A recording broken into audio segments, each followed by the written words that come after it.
प्रथम विश्वयुद्धर केतेक प्रश्न उत्तर समस्त परीक्षा पाई उपयोगी पार्ट 2 चलंतु आरंभ करिबा आजिकार प्रश्न उत्तर।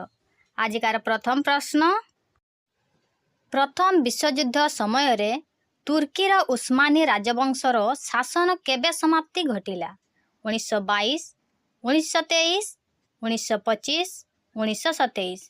यार सठिक उत्तर होउची ऑप्शन ए 1922 मसीह तुर्कीर उस्मानी राजवंशर समाप्ति घटिला। यार परवर्ती प्रश्न, खलीफा पदर उच्छेद केबे होइथिला? 1922, 1923, 1924, 1935। यार सठिक उत्तर होउची ऑप्शन बी 1923 मसीह खलीफा पदर उच्छेद होइथिला। प्रथम विश्वयुद्ध यूरोप तथा अन्य महादेश मानकर अनेक देशगुड़िकर स्वेच्छाचारी और राजतंत्र शासनर लोप घटिथिला। ए युद्ध फल जर्मानीर होहेनजोलेन, ऑस्ट्रेलियार हाब्सबर्ग एवं रूसियार रोमानोव भली पुरातन तथा महान राजवंशगुड़िकर पतन होइथिला। परे 1922 नवेम्बर मासरे तुर्कीर सुल्तान आत्मसमर्पण करी राजगादी परित्याग करने द्वारा तुर्कीर उस्मान राजवंश शासनर समाप्ति घटिला एवं 1923 अक्टोबर मासरे खलीफा पदर उच्छेद हैला।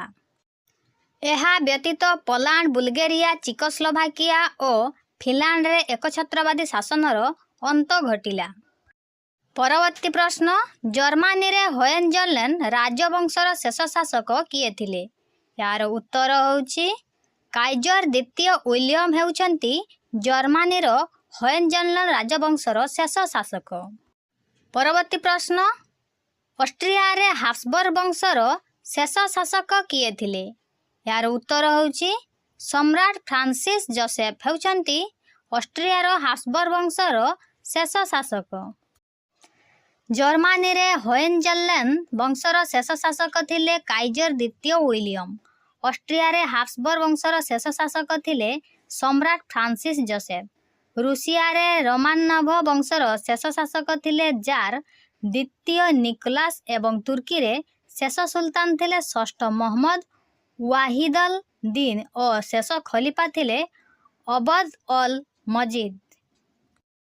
परवर्ती प्रश्न, केते मसीहा रे प्यारिस शांति सम्मेलन आहूत बा आरंभ होइथिला?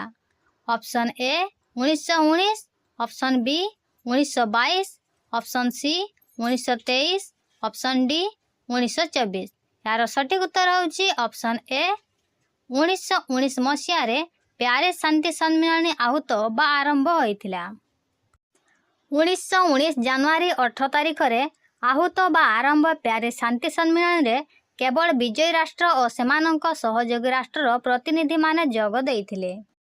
परवर्ती प्रश्न, प्यारिस शांति सम्मेलन रे स्वाक्षरित होइथिबा चुक्ति गुड़िक मध्य सबुठारु दीर्घ और गुरुत्वपूर्ण चुक्तिर नाम कौन? यार उत्तर होउची फ्रांस रो वर्साई ठारे जर्मनी सहित स्वाक्षरित होइथिबा चुक्ति होउची वर्साई चुक्ति। प्यारिस शांति सम्मेलन रे स्वाक्षरित होइथिबा चुक्ति गुड़िक मध्य सबुठारु दीर्घ और गुरुत्वपूर्ण चुक्ति थिला फ्रांस रो वर्साई ठारे जर्मनी सहित स्वाक्षरित होइथिबा वर्साई चुक्ति। एही चुक्तिर शर्त गुड़िक एकतरफा, निर्देशात्मक और अपमानजनक होइथिबारु एहा जर्मनी रे प्रतिशोध परायणता सृष्टि कला एवं द्वितीय विश्वयुद्ध पाई कारण हैला। परवर्ती प्रश्न, भविष्यत विश्व शांति पाई भित्ति प्रतिष्ठा करिबा उद्देश्य रे वुड्रो विल्सन केतोटी सूत्रर बयान करथिले? 12टी, 13टी, 14टी, 15टी। यार सठिक उत्तर होउची ऑप्शन सी 14टी। विश्व शांति भित्ति प्रतिष्ठा करिबा उद्देश्य रे वुड्रो विल्सन बयान करथिले। भविष्यत विश्व शांति पाई भित्ति प्रतिष्ठा करिबा उद्देश्य रे वुड्रो विल्सन 14टी सूत्रर बयान करथिले। शक्तिमत्ता और दुर्बलता निर्विशेषरे समस्त व्यक्ति और जातीयता प्रति एवं समस्तंक परस्पर सहित बंचिबार अधिकार प्रति निरपेक्ष नीति अवलंबन करिबा एही 14 सूत्री कार्यक्रमर लक्ष्य थिला। परवर्ती प्रश्न, 14 सूत्री भित्ति रे प्यारिस शांति सम्मेलन अव्यवहित केतोटी नूतन राष्ट्र गठित होइथिला? यार उत्तर होउची ଆଠଟି ରାଷ୍ଟ୍ର ନୂତନ ଭାବେ ଗଠିତ ହୋଇଥିଲା। ସେଗୁଡ଼ିକ ହେଉଛି Czechoslovakia, Yugoslavia, Hungary, Poland, Finland, Lithuania, Estonia ଓ ଲାଟଭିଆ ଭଳି ଏହି 8ଟି ନୂତନ ରାଷ୍ଟ୍ର ସଂଗଠିତ ହୋଇଥିଲା। ପରବର୍ତ୍ତୀ ପ୍ରଶ୍ନ, କେତେ ମସିହାରେ ସର୍ବିଆ ସ୍ୱାଧୀନ ରାଷ୍ଟ୍ର ଭାବେ ଗଠିତ ହୋଇଛି? 1992 ଏପ୍ରିଲ 27, 1919 ଏପ୍ରିଲ 25, 1987 ଏପ୍ରିଲ 20, 1991 ଏପ୍ରିଲ 15।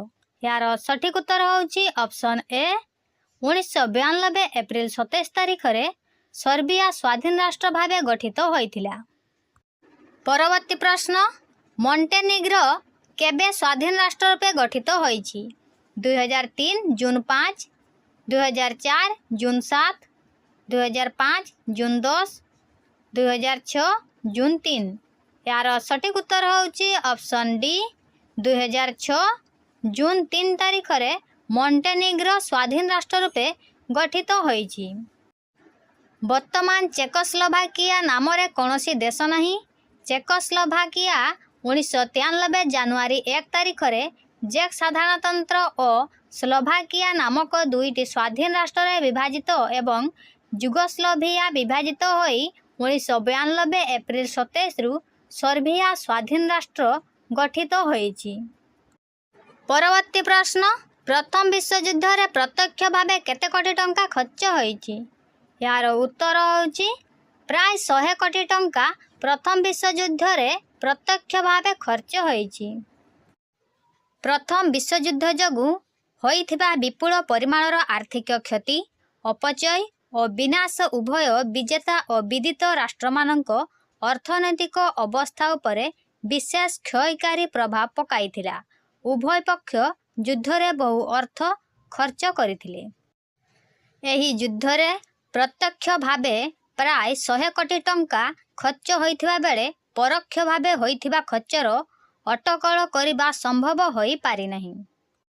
ପରବର୍ତ୍ତୀ ପ୍ରଶ୍ନ, ପ୍ରଥମ ବିଶ୍ୱଯୁଦ୍ଧର କେତେ ବର୍ଷ ପରେ ଦ୍ୱିତୀୟ ବିଶ୍ୱଯୁଦ୍ଧ ହୋଇଥିଲା?